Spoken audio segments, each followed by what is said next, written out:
Sementara itu, Saudara Direktorat Reserse Kriminal Khusus Diskrimsus Polda Aceh dan Balai Konservasi Sumber Daya Alam BKSDA Aceh berhasil mengungkap kasus penjualan satwa yang dilindungi dalam keadaan mati.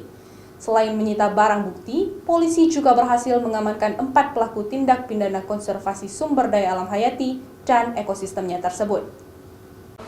Yang beberapa sejak tahun 2 satwa yang dilindungi dalam keadaan mati tersebut diungkap di Reskrimsus Polda Aceh di depan SPBU Lok Nibong, Desa Menasah Lebuk, Kecamatan Pantai Bideri, Kabupaten Aceh Timur pada tanggal 17 lalu. Dari pengungkapan tersebut, polisi berhasil menangkap 4 pelaku dengan mengamankan barang bukti, yaitu 1 kulit harimau Sumatera dalam keadaan basah, 4 taring harimau beserta tulang belulang, 4 taring beruang madu, dan 20 kuku beruang madu.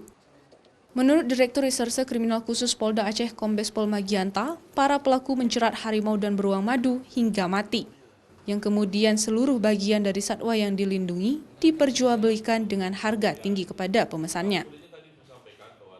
cara menangkapnya mereka menjerat. Setelah menjerat, kemudian dibiarkan beberapa hari, maksimal 5-6 hari itu harimau akan mati sendiri.